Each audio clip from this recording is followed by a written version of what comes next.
Close my door because my wife on the phone. Ladies and gentlemen, it is your boy Cool McCain. I am joined by the dude who has not sent me the shirt he has on yet, but I ain't gonna even get to that right now. Me and him will talk about that later. It is your boy Cool McCain. Another episode, Eagles Elite Podcast. We took that Christmas sabbatical last week, but we back. We in the building, all the good stuff. Another episode. So since we have been with you good people, a couple things have happened, right? The Eagles finally won some games, clinched the division, and now we headed to the playoffs with the very outside possibility to get the number 2 seed. When I say very outside, I mean like you way down the street from the crib outside, but you still possible. We're gonna get into that. But before any of that happens, we got to get hype, we got to get tight, and we got to get right. So just a little bit extra, little oomph. We're going to get real quick. And y'all know how we do that. Let's do it.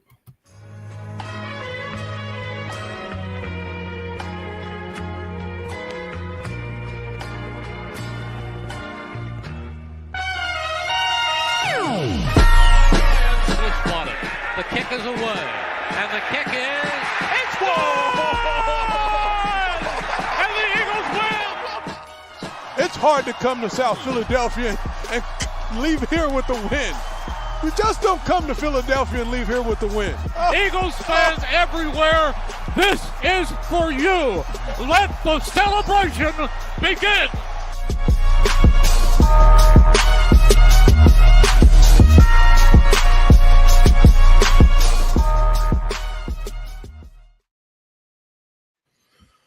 All right, good people. We back in the building. It's cool. It's my man Benny Boom. What's going on, peoples? We're here to talk to y'all about what's going on with the best team in the NFL. And I'm going to say that, number one, because we already reigning and defending Super Bowl champs. But number two, because I'm a fan of the Eagles. That's how I go. As y'all see the background still there, still pissed, but not as pissed. I'm a little less pissed, but still pissed. And we're going to get into that. But before we do, Benny, any Eagles updates you got for us, sir? Well, as you know, starters. Some starters has been pulled, not all starters. Won't be playing Sunday, which is I'm gonna say it's okay. I'm okay with it because need to rest some guys.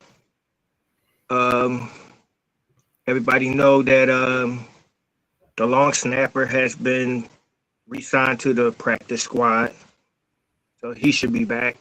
He should be active this Sunday because you can't go into a game without your long snapper if you don't have one in hand. That's all I got. That's all I've been hearing all day. Basically, the whole chat was about should we play our starters? Should we sit them? Lane Johnson is not playing, which is fine. Give him another week to rest that foot. That's basically it, bro. Well, so for the sake of time, I'm not going to really get into a couple of other minuscule things. I won't say minuscule, but a couple of things that, we'll have plenty of the time to talk about later on down the road. But I will say that Jalen Carter says he's feeling the best he's felt all season. That is very important because we're going into the playoffs. I think that we do have an outside chance to have a top 2 seed, right? Worst case, we're going to be third. More likely we'll be third, but I like to, getting up to number 2 makes a big difference. We won the Super Bowl from 2 seed last year because then if you can knock the number 1 out, you can have home games all the way through. And if you have to play the number one, you wouldn't have to play them until the NFC Championship game. But, last year we rested starters, and I feel like a lot of Sirianni's decisions about a lot of different things are based off how things went last year with a different team and a different coordinator. Not too thrilled about that. I personally feel like guys need to play. Because at the end of the day, there's some guys you can see it, and it's still early in the week, so there's still time for more guys to see it. So, my thing is we need guys out there playing, especially on the offensive end, because truth be told, last year at this point, offense was in sync, rocking, rolling, ripping. This offense is not.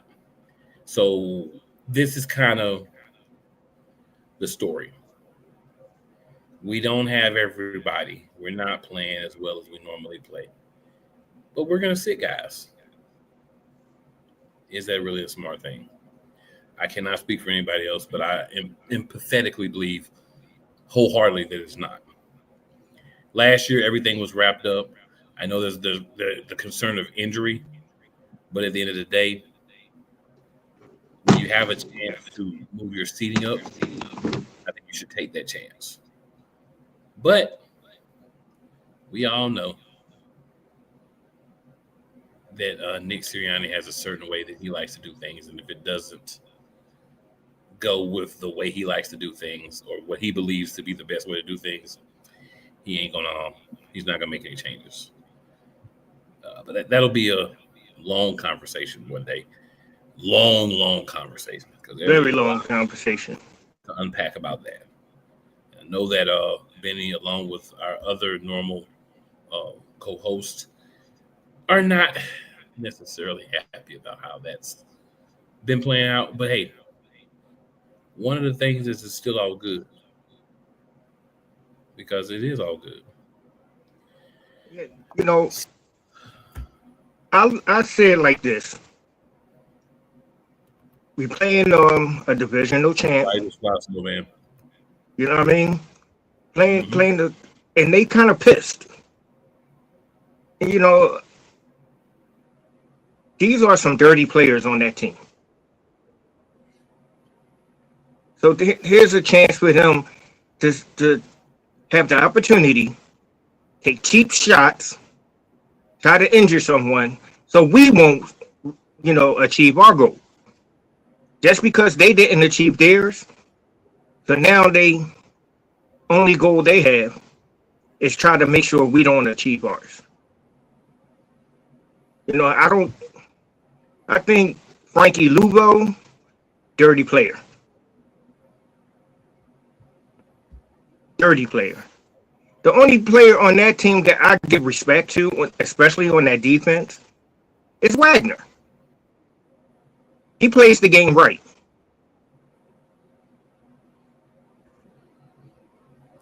Shout out MCAP931. Says, just want to wish you a happy new year. Tom Grassi suggested you weeks ago. Take care. Appreciate that, MCAP.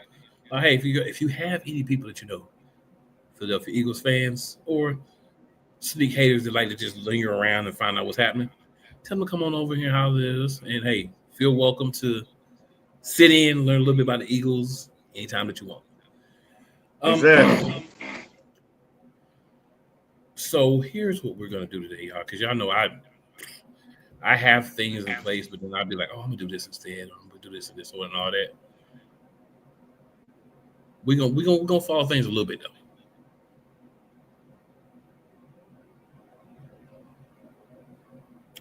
So, 2 games to talk about. Benny Boom. 2 weeks ago, the game that I was present for. Cold as I don't know what.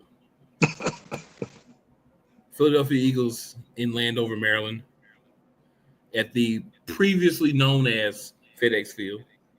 The name has changed, but we're just gonna go previously known as FedEx Field. I'll say one thing. Commanders fans are very entertaining to me, and I'll tell you why. Every year except for last year, in about the last 7-8 years I've been to the game. Every year at halftime, Washington Commanders fans, like you go to get that stuff, they just talking all kinds of trash, talking straight cash money. And almost every year at the end of the game, they're mad because we beat them. So this year, normally I just be all right. So this year, I'm walking up to get snacks.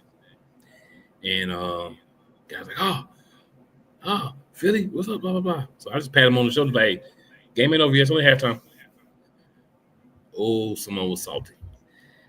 A couple guys said, yeah, because y'all going to lose another half. I said, it's only one game. And we didn't play that good the first half. We only played good half of the game. So there's that. So, a little back and forth kind of fun. And, of course, we come back. We beat the Commanders. So I made sure I left a couple of minutes early to go to the bathroom so I could go by those seats where those dudes was at. But miraculously, they had all left. How could that happen? I will say this. There's a lot of different fan bases that we play. A lot of them that talk trash. Even the Cowboys, right? They talk trash. But when they lose, if you had a game against Cowboys, Giants, when they lose, they hang around and they take it back. Them Commanders fans was up out of there. You hear me? They was up out of there. They go back and hide in the crack. They was done. They was running. They was like Juvie say, run for it. But the only thing I really want to say about the game, and then I'll turn it over to Benny, is it follows a typical Philadelphia Eagles, Washington Commanders flow. We don't do a fantastic job as a fan base of not supporting. You're like, what are you talking about? What I'm saying is we travel well. We don't do a good job of not supporting. We support. Get to the stadium, all you hear is E-A-G-L-E-S, Eagles. And then fly, Eagles, fly. Like before the game's really hype. A lot of Commanders fans, they was commanding or something. Commanders, I forgot what they were doing, but they have their own things, they say. And but the Eagles fans definitely, I took some pictures, and the Eagles fans, you would see a lot more green than you did, the Commanders. Not saying that they didn't have anybody there. I'm not trying to act like it was like 80% Eagles fans and 20% Commanders fans. It's probably about like 60-40. But you saw a lot of green. And I like that because it shows that we travel well. And I was at the airport talking to a guy that was a Ravens fan. He's like, man, y'all travel, boy. He said, boy, y'all fans do travel. So, no matter what's happening with the team, the fans support, the fans travel. A lot of times you don't get the quality of product that you should from this team, but we still travel and support. And I like that for us because as a fan base, you can't only do things if things are going well. You got to be able to say, you know what, things ain't going well, but I still ride with these boys.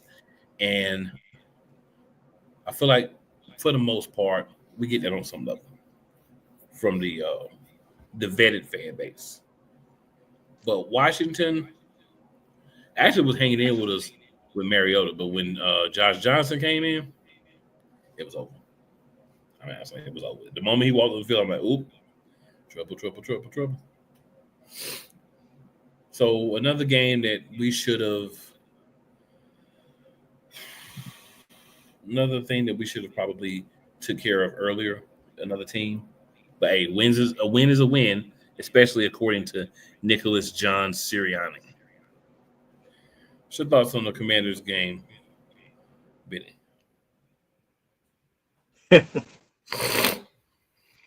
I'm glad you made it up to the North Park, brother. Even though it was Landover, not Philadelphia. Glad you made it up.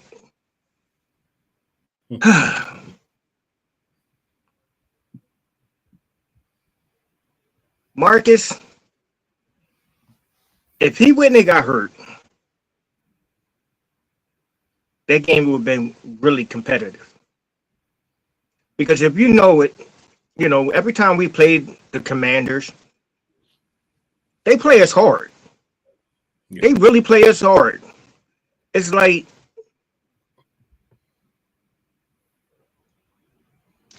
I think it's more of a deeper rivalry with them with us than it is them with the Cowboys or the Giants,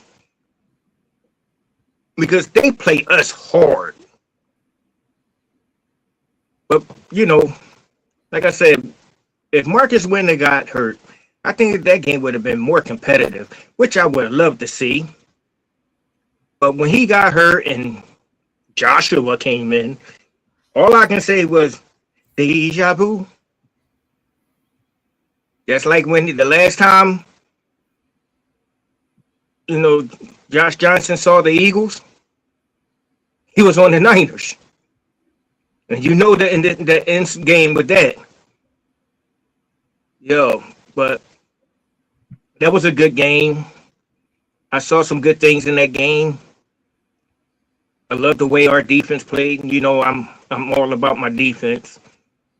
The offense was on point. I love the way the offense was off of the game plan was. But the best thing about that game, I saw some balls. And I ain't talking about the football flying in the air. I'm talking about the fight where everybody stood up for one another as a team. That's the first time I saw the Eagles have each other's back all season. All season. I gave Tyler Steen the up. He earned the up some respect with me that game because he stood tall. He took on 5-6 of them. Backing up his teammate. Who was it? That was what's the receiver name? Number 80. Because he was in the mix. That was a good game, man. I mean, I wish we could have blown them out like we did Raiders, but hey, it's a good game. Very good game. And I don't know who was calling the plays. Everybody keeps saying it's Kevin Petula. Everybody's saying it's Kevin Petula and Nick. I don't know who it is because I seen some empty backfield type of plays and they kept the defense off balance. I was cheering so hard at home, man. I couldn't believe that this was the Eagles offense that have been struggling all season in the second half of games or one half a game. But we shall see. All right. But kudos. My weakest link of that game? Yes, sir.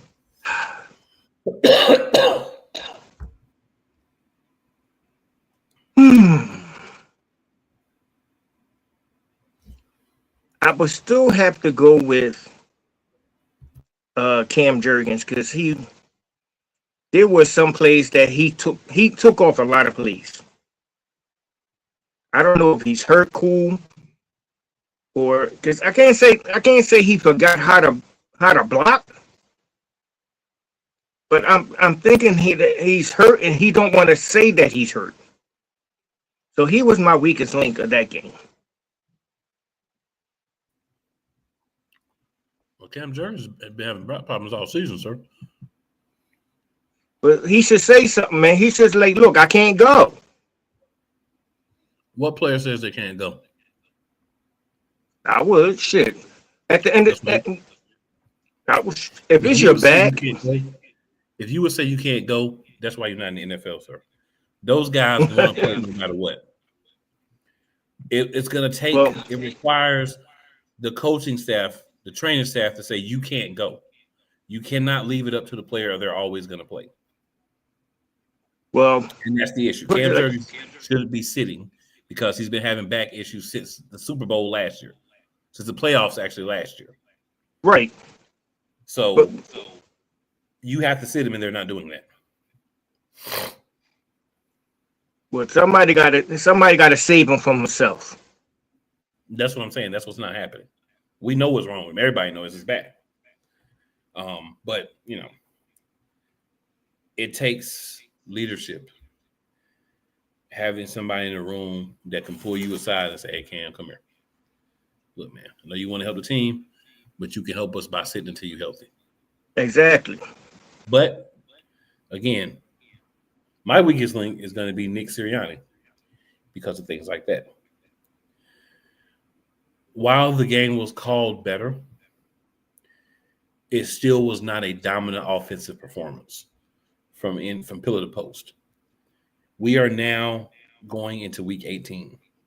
We've only seen the Vikings game and the Raiders game, if I remember correctly, as the two dominant performances by the offense. Some other games were solid, but dominant performances. So let me tie this back. He's my weakest link. He's probably going to be my weakest link no matter what happens in that week 18 too.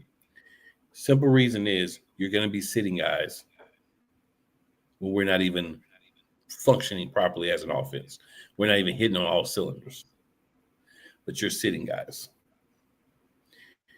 And the biggest issue is when we pull out wins off of these poorly played games, this dude feels like he's a genius. And that's why we get the same situation again. So, yeah, he's my weakest link. But I will say, with no shade, we did look better in that game than we had looked for most of the season.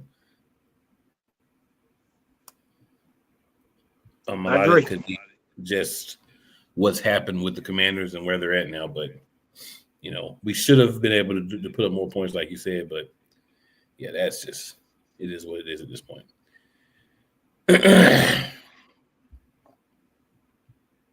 Now, your elite performance from the Commanders game. The defensive line. The defensive line has took it up another notch. And with that game, because JC wasn't playing, but we still had Davis. And it seemed like he had held it down ever since JC has been out.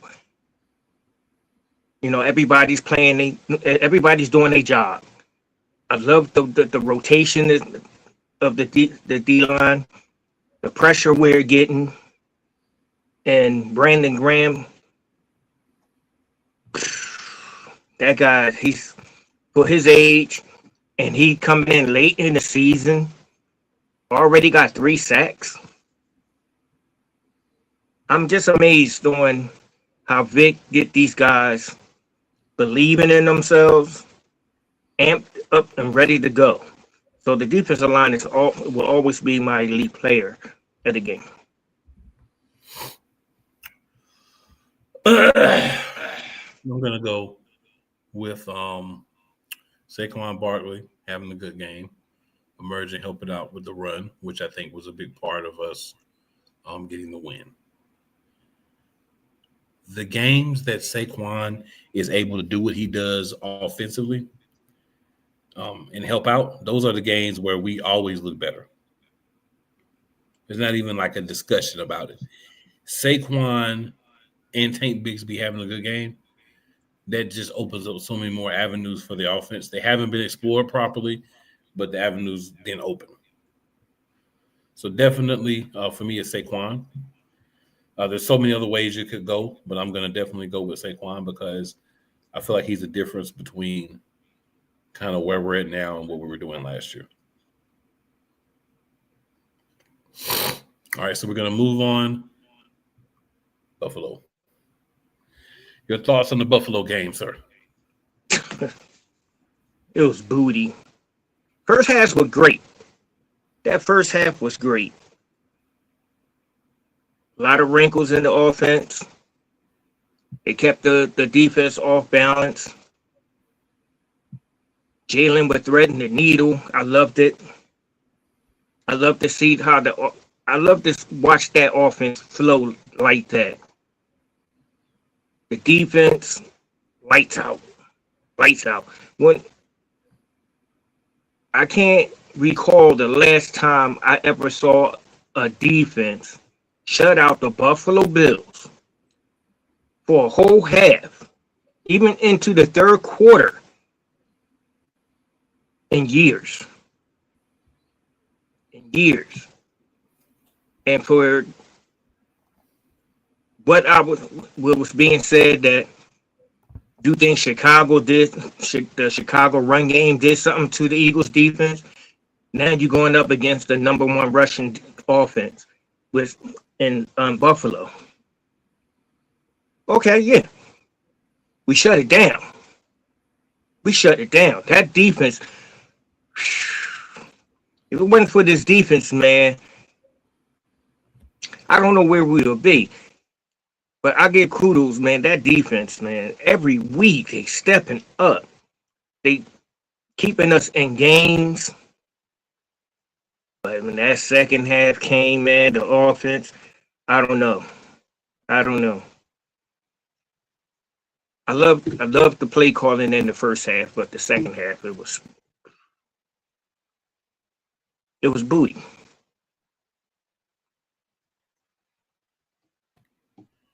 So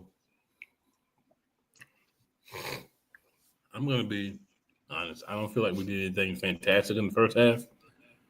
I just feel like we executed solid plays. Got to the second half, and Buffalo made adjustments on the defensive end, and we did not.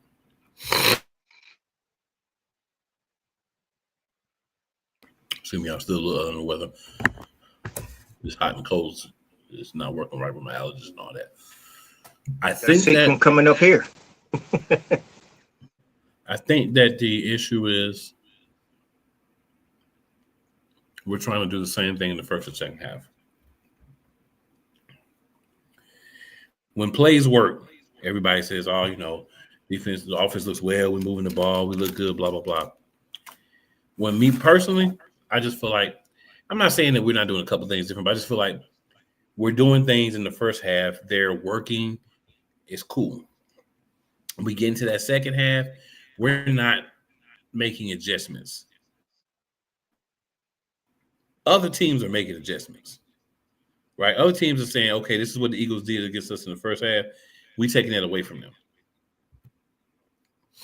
What we're doing, same old, and we're expecting a different outcome. And until we start to implement new plays, do things differently, it's going to continue to be this way. One half is going to be good. One half is not. That's just the honest to goodness truth of what, we're putting on the field right now. Defense, of course, is playing fantastic. It goes without saying, because the defense doesn't play fantastic, we don't win games. There's no excuse for having no yards, no first downs in the second half of a game. And like I said, my issue is with Nick, with Patullo, we're winning. So certain people, they don't see the big picture. You're not going to go in the playoffs and play like this and win. But I don't think Nick is someone who can see that big picture. To me, Nick sees we won the game. What's the problem? So it's almost like you want to win the games because you want to win. You want to get what you want to get. But at the same time, you don't want to win some because you want him to learn. And that goofy clown ain't going to learn. And, I've said a lot. I've said some harsh things in it. But the thing is, I think that's really the worst and the most disappointing.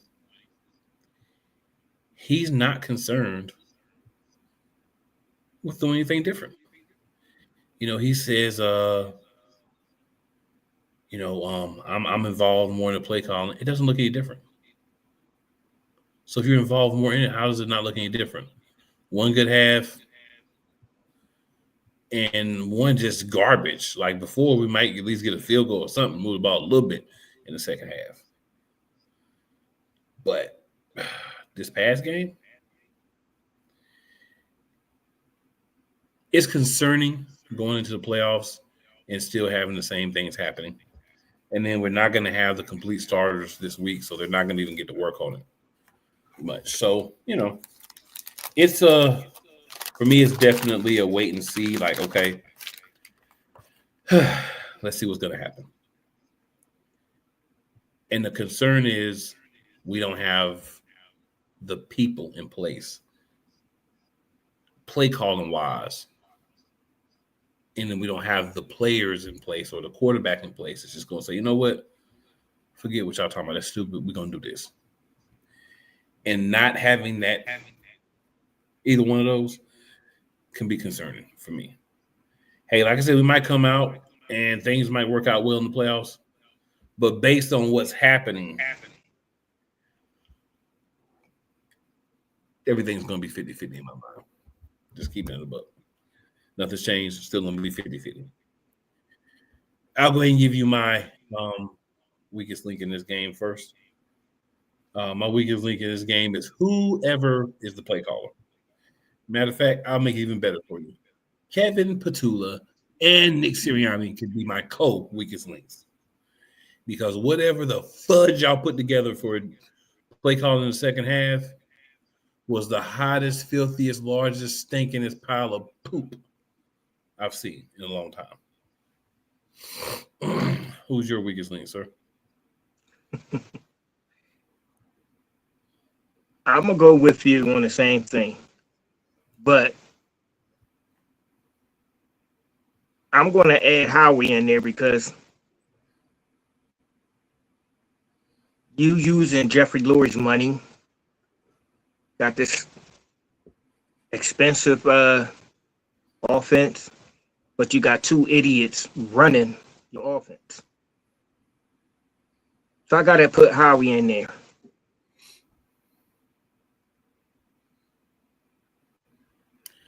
All right, who is your elite performer of the game? Coop! Because he was doing something that I love seeing.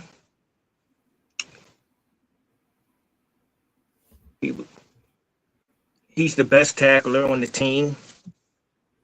Very seldom that you see him miss a tackle. But the tackles he makes the offender feel his wrath as he's coming. He's smart with it. He dissects the plays and he gets there, right there on the money. And he makes those offenders think twice about coming across the middle, doing bubble screens. I see why that he was voted, and it's well deserved that he went going to the Pro Bowl.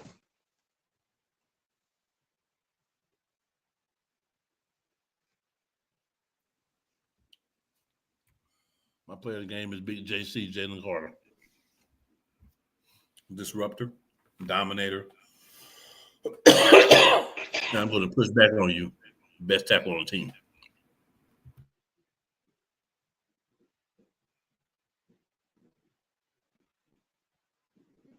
And also, with Jalen Carter,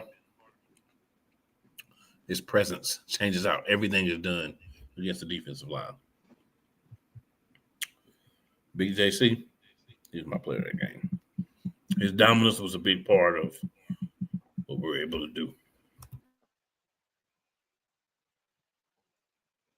Here's something for you. What was the best sack of the game? I don't have a best sack. They're all beautiful to me. You see how fast he got in there? Did you see how fast JC got in there and hit? Oh my God. I ain't never seen him move that fast before.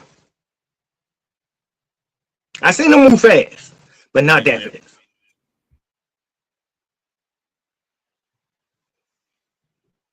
And then he had a press conference after the game.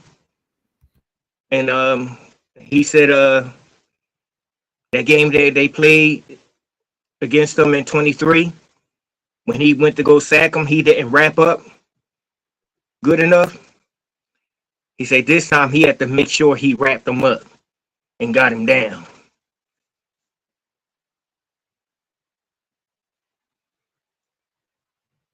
I wouldn't want that boy trying to tackle me, man.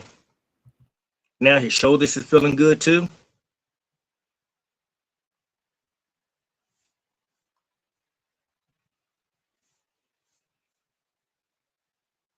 Mm-hmm. Very true, very true. Your boy going through it over here, but we all good. So next, just gonna take a quick break here, y'all. We've done the 2 game reviews. We're gonna come back, talk about the playoff picture. After the playoff picture, we're gonna preview our game for next week. It's me and Benny. We're not here. We may not be here for a long time. We're gonna be here for a good time. Let's go.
You thought you wanted Gunther against Chad Gable, but you didn't. And I'm going to tell you why. Chad Gable would take everything that Gunther's done and bury it.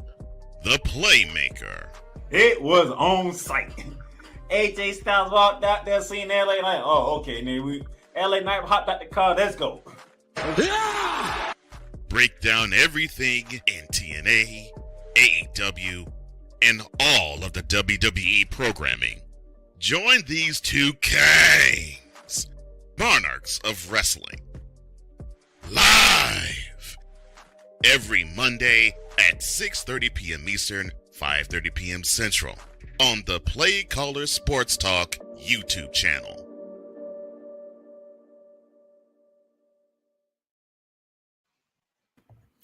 All right. We back in the building. Talk about a little bit what's happening with the playoff picture. Let's go ahead and start on over here in the AFC. So since we've been on, some more eliminations. Let's get into it.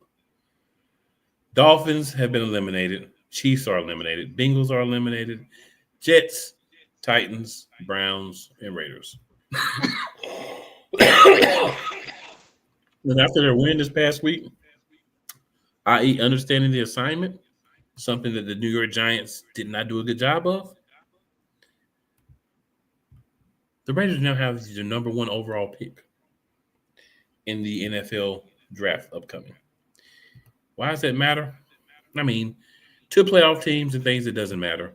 But if you're a non-playoff team, you're eliminated and you have the opportunity to have the number 1 pick, why wouldn't you want it? Well, that's a question for the Giants because they do not want it. But like I said, now the Raiders have gotten themselves that lovely pick. So just like the NFC, there's only 1 playoff spot available. So let's talk about that first. The Colts have also been eliminated from playoff contention. There's 2 teams left, 1 spot. The 9-7 Colts, the 9-7 Steelers against the 8-8 Ravens. The winner of this game is going to win the AFC North. So Lamar Jackson comes out and plays like the Lamar Jackson we've been waiting for, or we get another one of those turn the clock back monster performances from King Henry. The Ravens win the AFC North. Pittsburgh Steelers, all they had to do was win last week, and they would have won the division. But guess what? They couldn't get the job done. Benny, my question to you. For the 4th seed, the only seed left open, who wins? The Steelers or the Ravens? Who gets the spot?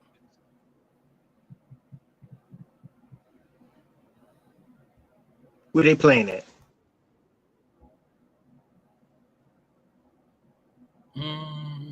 That in Baltimore? Let me tell you real quick. I don't ever look that up because I don't. I think it's in Baltimore.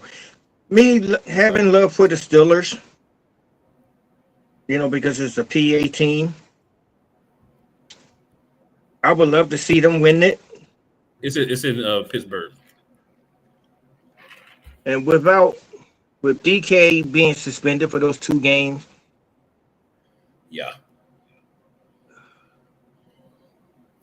A-Rod don't really have that trusting receiver that he had all season. I'm going with Baltimore.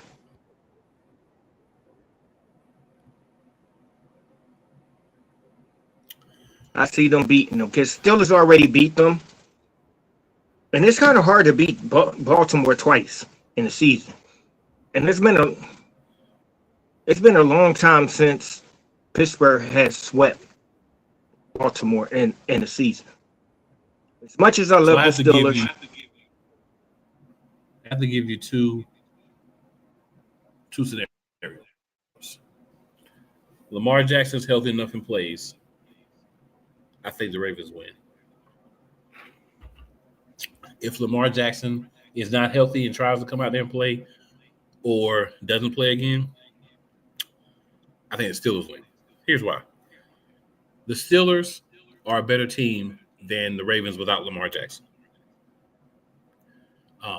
He's a difference maker. Huntley did not do a lot for the team last week. Derrick Henry put him on his back. The Steelers' run defense is not going to allow that to happen. They're not going to let that man just go off and score bukus of touchdowns on them. So I think having Lamar in the game would be the difference between the Ravens winning and losing, in my opinion. No Lamar, they lose. They got Lamar, I think they win. I definitely feel what you're saying about Metcalf not playing, but you got running backs, right? You got tight end. You've got enough guys that can step up and make plays for Aaron Rodgers. And this may be the best thing for him not having DK, because now I can't look for DK. I just have to throw to who's open. So I'm going to go Ravens with Lamar, Steelers without Lamar. We don't know the answer to that question yet, so I gotta throw a caveat in for that one. Try to stay away from too many caveats. I got to throw one in for that. Now, let's get to our other seeds. So we're going to start at the top.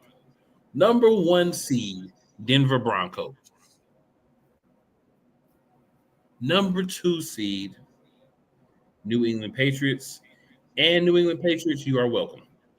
Because thanks to us beating Buffalo, you clinched the number 2 seed. So you are welcome. Number 3, the Jacksonville Jaguars. Number 5, the Houston Texans. Number 6, the Chargers. And number 7, the Buffalo Bills. So Chargers and Broncos play each other. The Jaguars play Tennessee, and the Texans play Indianapolis. There's a good chance they're going to stay 3-5 just because I think Jacksonville's going to win, and I also think Houston's going to win. So that'll be 12. That'll be 13-4, 12-5. They'll keep things the way it is. But so Jacksonville is number 3 seed? That is correct. Here's the question I want to ask you, Benny. What's the most surprising team for the AFC? Denver. Why so? Well, to me, I didn't expect for Sean Payton to have these guys believing so deeply as they are. I didn't know the defense was going to be elite the way they are, because it's because of that defense. It's not Bo Nix and that offense that really doing the trick. The defense is putting the offense in position to score points, giving them good field position. Because if you can see, there are some games that if Bo Nix had to go on long drives, it doesn't happen. They come up with field goals unless there's a breakdown in the other team's defense. But like, I didn't expect for them to be this good. But did you expect them to make the playoffs? I expect them to make the playoffs, but the number 1 seed. So I'm gonna give you mine. Jacksonville Jaguars. Anybody not a Jacksonville fan thought this team was going to be trash juice, doo-doo butter, hot monkey poo this year. And they're 12-4, top 3 seed in the AFC. They're going to have a home playoff game. And Trevor Lawrence looks like the quarterback that we expected him to be when he was drafted. So I think Denver has outperformed expectations, but Jacksonville is supposed to be 10, 11, or 12 right now.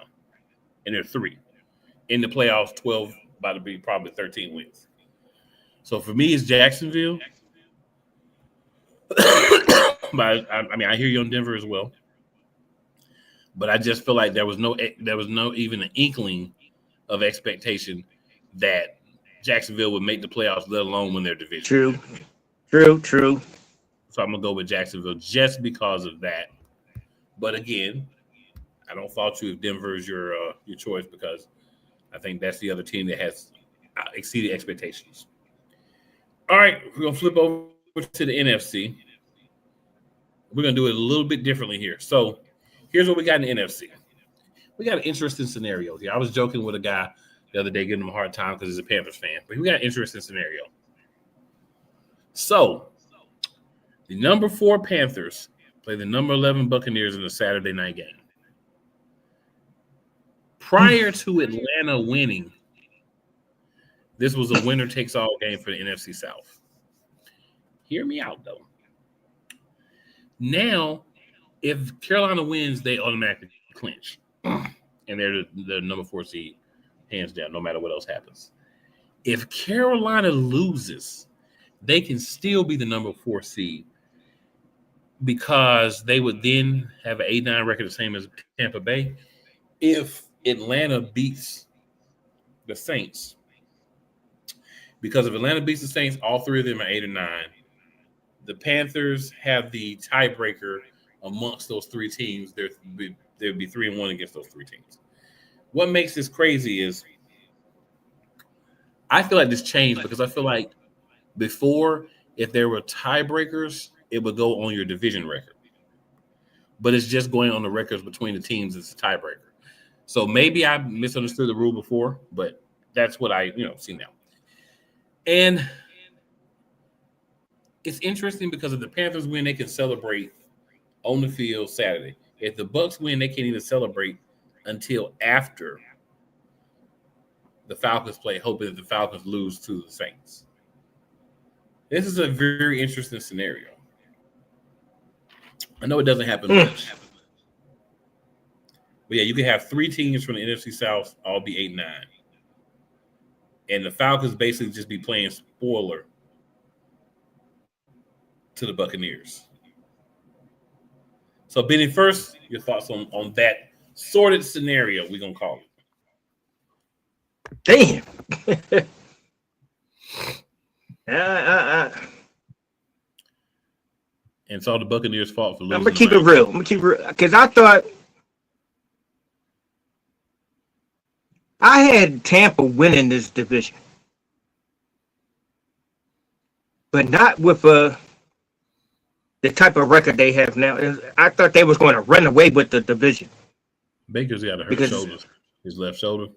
So yeah, he Yeah, but I didn't, until and then the injuries hit. Yeah. The next thing you know, through the season and catching some of these Carolina games, and the only reason why I watch some of these Carolina games, because Bryce Young, he's from Alabama. That's my team. So I got to watch my Alabama, my Crimson Tide players. This coach got these guys believing, and for them to beat the Rams, I don't get doing it was raining that day. That's the best time to play football. Rain weather, snow weather, that's football weather. And I kept saying to people, I'm like, Dawn, what if Carolina win this division? And I got a strong feeling they're going to win this division. So I'm picking them to win this division and beating Tampa on Saturday. And they are my surprise of the NFC. Well, that's the thing. They don't even have to win Saturday to win the division. I know. But they still my surprise team in the NFC. It's a crazy scenario. I mean, obviously, I ain't never seen those. Oh, yes, I did. Remember that time? It was a few years ago. A few years ago with same division.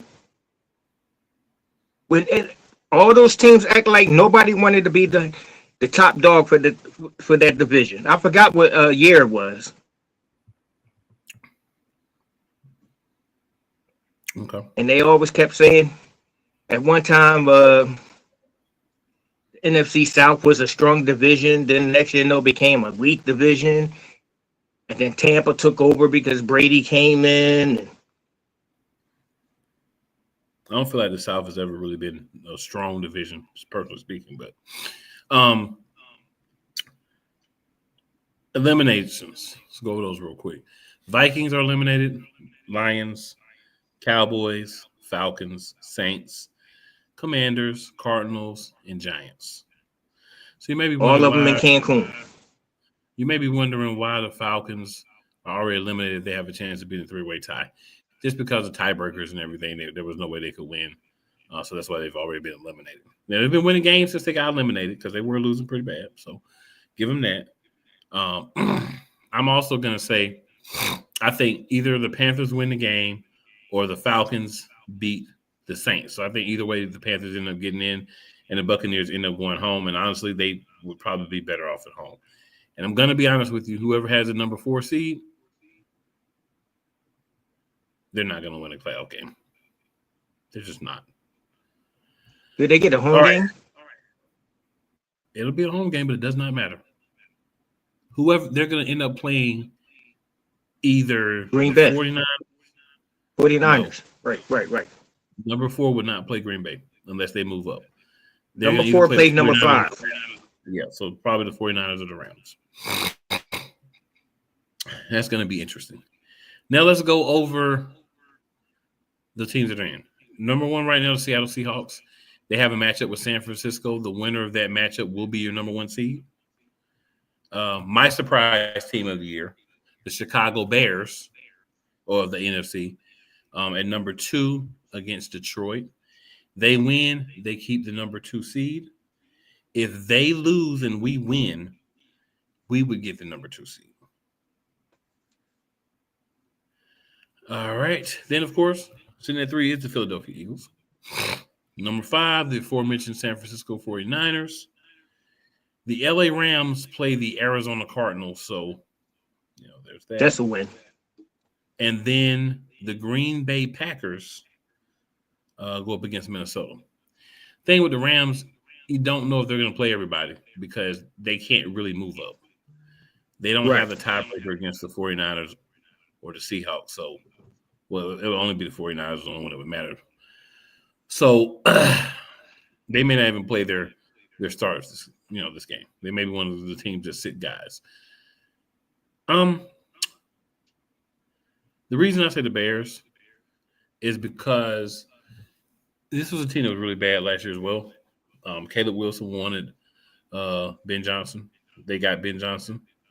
And Ben Johnson has been a difference maker for sure for this team. I love what he's done. And I hope that he continues this. I hope this is a multi-year thing. Because one of the things with the Bears is they'll have a good year every once in a while, and then they'll just fade back into obscurity. So hopefully this is the beginning of the Bears being just a better team overall. That would be exciting to see. Just to, witness that. Benny, question for you. Who wins the number 1 seed? Seattle, San Francisco. Who you got?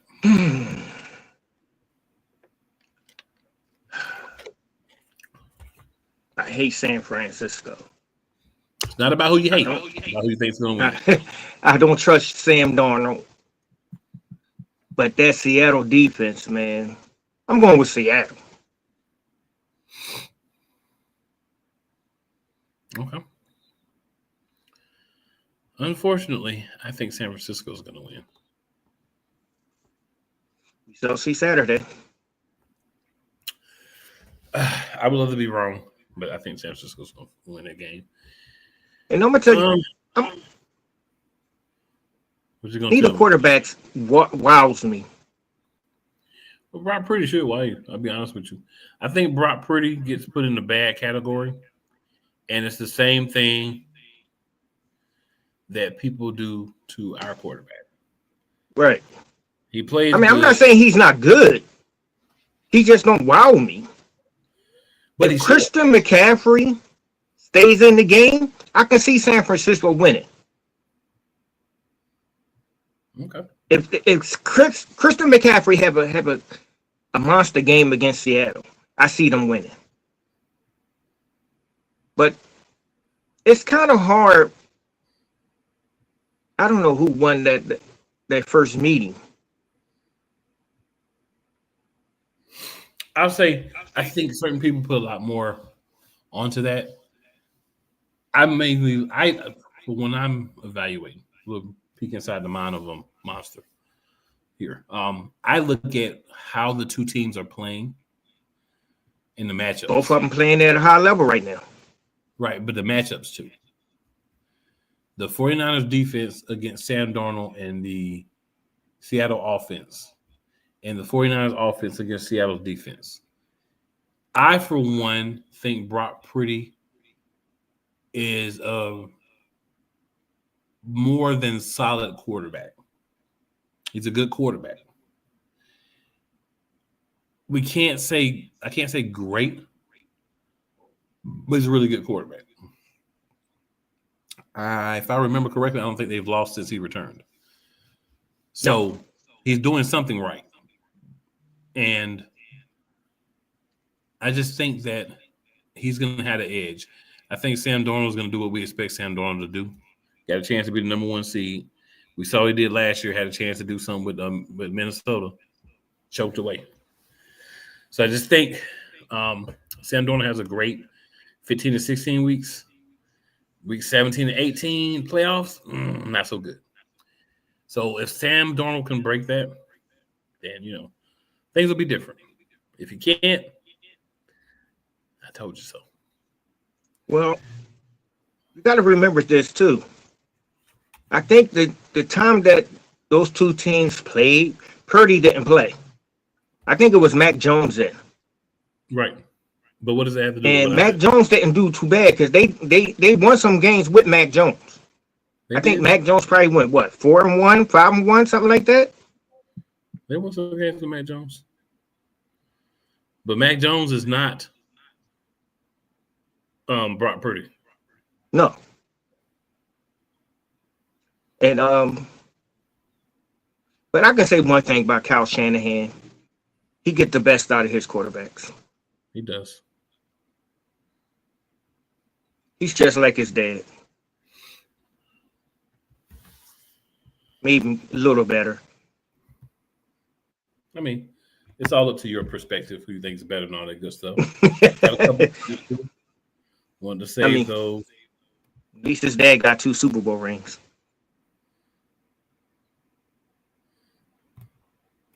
Fair enough. So Ed Jared Taylor says, "Hell to the Commanders. Take command. Raise hell.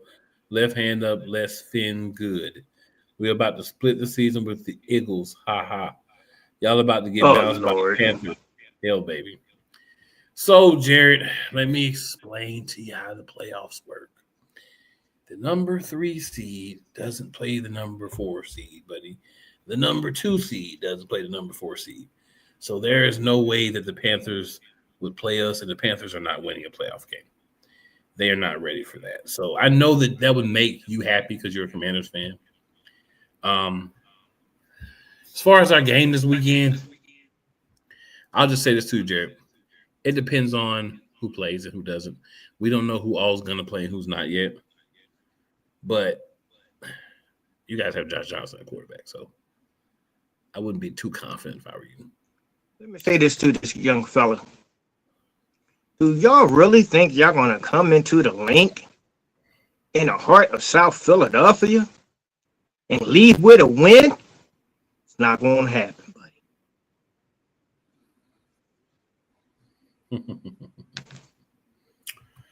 So definitely wanted to shout him out. Appreciate you tuning in, though, Jared. Definitely appreciate you tuning in. Now,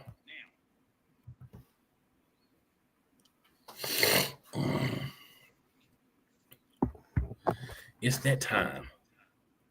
There's a lot going on. So I know a lot of people are going to be watching a replay of this because y'all are probably watching the college football playoff game right now, in which my Miami Hurricanes, the last time I checked, were up. And that makes me happy. Ohio State has finally put a touchdown on the board. So it's 14-7 now, but hey, Ohio State, you were never going to blank them. So we'll see if Miami can put some more points up. But back to Philadelphia Eagles. Got a game against those said Commanders, which is why we went through that comment up. Benny, your keys, offensive and defensive, your keys, special teams as well, whatever you want to throw out there, your keys to a Philadelphia Eagles victory in our season finale, Week 18, at home against the depleted Washington Commanders. My keys to the game: ball control, control the clock, execution, strong defense.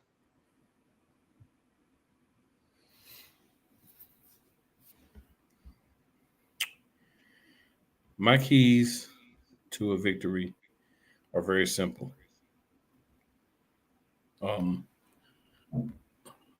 Consistency in the play calling.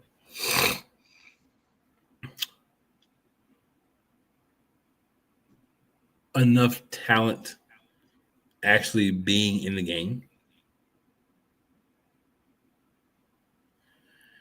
And of course, we have one that's always going to be the same as execution. So no matter what it's called, if it's not executed properly, it can get ugly. So I'm going to go with, those things as my keys to victory. And my last key to victory, we have to make field goals consistently. It's kind of iffy, back and forth. Sometimes they made, sometimes they're not. So it's kind of iffy. Yep. I want to ask you one more question before we get out of here.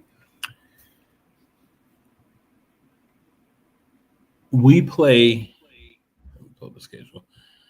Just play into my question. So we play at 4:25. All right. So by the time that we play, there'll be no way to know what's happening with the Lions and the Bears because they have us on at the same time. Try to force the Eagles and the Bears to play their players. I think it would have been more, what's the word I'm looking for here? I think it would have been more interesting. We'll go with that one. It would have been more interesting, better for ratings, to have the Bears and the Lions at 1 o'clock. That would have allowed the Eagles to know we got a shot, play our guys, or we don't have a shot, at the number 2 seed. By playing them together, I think it's going to make it boring because I don't think either team is really going to play their starters. The Bears might, just to try to make sure they, get that number 2 seed. But, it's harder to make that work when you're moving it that way. So my question to you is, do you think it makes a difference to Nick Sirianni if we get the number 2 or number 3 seed?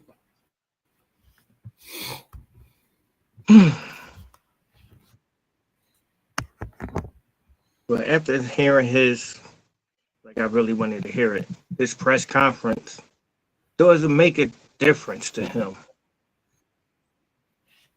Honestly, brother, I don't know what makes a difference to Nick Sirianni because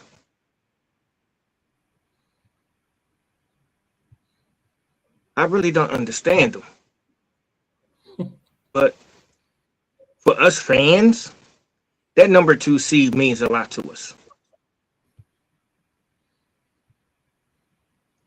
But I feel that if we had better play calling, better developers on that offense, where our number 2 team offense can get out there and score some points and let our first seed, first string players, get some rest for the playoff, because that number 1 bye is going. And with the number 1 bye, it gives you a chance to rest. So Nick is looking at it like this: since we don't have the number 1, that last game is meaningful. So I guess I can say he don't care. It doesn't matter to him, but it do matter to us, the fans. I would agree. I don't think it matters to Nick. I don't think it matters to a large portion of the fan base. I think it may matter to some. I don't think it matters to the entirety of the fan base, though, or a large portion of the fan base, because I think a lot of them are just like, oh, yeah, number 2, number 3, still got a home game and blah, blah, blah. I think me and you will say it matters because we understand there's a high probability of the number 1 seed getting knocked out. And if you're number 2, that puts you right there to have the NFC Championship game in your stadium versus having to travel somewhere else for that game. I think we do get that, but I don't think that the average fan gets that. And that's not a knock. I just don't think they do. Here's something for you. Now, what is the scenario of both number 1 and number 2? Say number 2 get knocked out in the first round. Then you go to what? The divisional round? Then the number 1 gets knocked out. And we're still in it. What is that scenario? That's a very low probability. Exactly. That's why the number 2 is very important. But you have to understand that a lot of people will think, well, it don't matter if we on the home or on the road. The Eagles, if they gonna win, they gonna win. Yeah, I mean they good on the road. Yeah, so we have more road games than home games. That's what I'm saying. That's why the average fan is just like, hey, I don't worry about that because we're gonna do good either way. That's exactly why. We see the get the home field because that way, if you can get the second seed, a lot of times number 1s can't get upset, right, in the second round. But they don't even have to play in the first round. So I think it doesn't matter to Nick whatsoever. And if Nick loses, Nick is going to be shocked because I have to say, sometimes I don't feel my coach is 100% grounded in reality. But that's the realism of who we have as the head coach of the Philadelphia Eagles. That's not going to change because he's loved by the owner and the general manager. So we're stuck with him unless something crazy happens. Now, we're going to get out of here. But before we go, Benny, any last words, sir?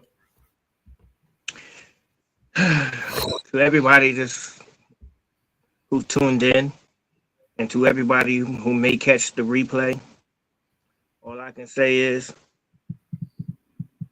if we fly together, we die together. Eagles for life. I want to wish everybody a happy new year. 2026 is right around the corner. Some people, 2025 was a fantastic year for. Some people, it was a tough year for. Some people are in the middle. Wherever you fall, just try to make 2026 greater for us and for the Philadelphia Eagles. That being said, good people, it is never where you start. It's always where you finish. And we out. Go Birds.